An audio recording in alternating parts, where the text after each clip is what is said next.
good day. Nasa Canada na po kami mag-asawa. Nagpapasalamat po kami sa tulong ng iHelp Visa Consultancy sa pag-process ng papers namin papunta dito. Ayun po. Yes. Thank you po.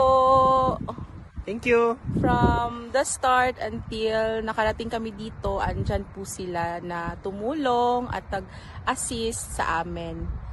Maraming salamat po sa team. Thank you. Bye. Bye-bye.